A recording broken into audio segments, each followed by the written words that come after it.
യൂട്യൂബിന് വിട.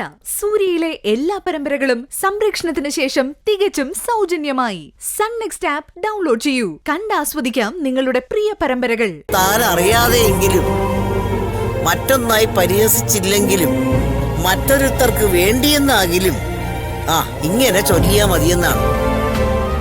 അതെങ്ങനെയാ? കുട്ടിക്കാലത്ത് പോലും നിലവിളക്ക് കൊളുത്തി നാമം ജപിക്കുന്നത് പോയിട്ട് അത് കേൾക്കാൻ പോലും നീ ക്ഷമ കാണിച്ചിട്ടുണ്ടോ? എന്നാ ഏതു സമയം ചൊല്ലിക്കൊണ്ടിരുന്നു. ഗുരുവായൂരപ്പൻ അദ്ദേഹത്തിന് കിട്ടുന്ന ഉൾക്കാഴ്ചയിൽ നിന്നും ഇവിടുന്ന് പോയ സ്വർണം സ്വപ്നത്തിൽ കൊണ്ടുവന്ന് തരും. ഗുരുവായൂരപ്പൻ സ്വർണം തരില്ലായിരിക്കും, പക്ഷേ അത് പോയ വഴി നിശ്ചയമായിട്ടും കാണിച്ചു തരും. അതല്ലെങ്കിൽ അത് തിരിച്ചെടുക്കാനുള്ള വഴി കാണിച്ചു തരും. ആ പ്രതീക്ഷയിൽ നാമം ജപിച്ച് സമയം കളയുമ്പോഴേക്കും സ്വർണം എത്തേണ്ടടുത്ത് എത്തി കാണും. എന്നാലും ഇത്രയും രൂപയുടെ സ്വർണം പോയിട്ടും ഇങ്ങനെ കൂളായിട്ട് ഒന്ന് പ്രാർത്ഥിക്കുന്ന അമ്മയെ സമ്മതിക്കണം. അല്ല, ഞാൻ എന്ത് വേണമെന്ന് നീ പറയുന്നേ? അമ്മ പോലീസ് പരാതി കൊടുക്കണം. അമ്മയുടെ ജീവിതത്തിലെ ഏക സമ്പാദ്യമായിരുന്ന സ്വർണം മുഴുവൻ കളവ് പോയെന്ന് അവരോട് പറയണം. സീനിയർ സിറ്റിസന്റെ പരാതിക്ക് പ്രയോറിറ്റി ഉണ്ടമ്മേ. ഏയ്, എന്തായാലും അതിനൊന്നും ഞാനില്ല. എന്താ കാരണം? വേണ്ടെന്നേ.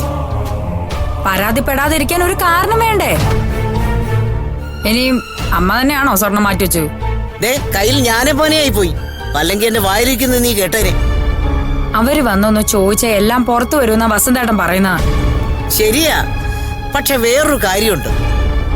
സ്വർണം എടുത്തിട്ടുള്ളത് ഏതായാലും ഈ വീട്ടിലെ ആളുകൾ തന്നെയാ. അതിലെനിക്കൊരു സംശയമില്ല. ഈ വീട്ടിലെ ആളുകൾ എന്ന് പറയുമ്പോ അമ്മ ആരെ ഉദ്ദേശിക്കുന്നു?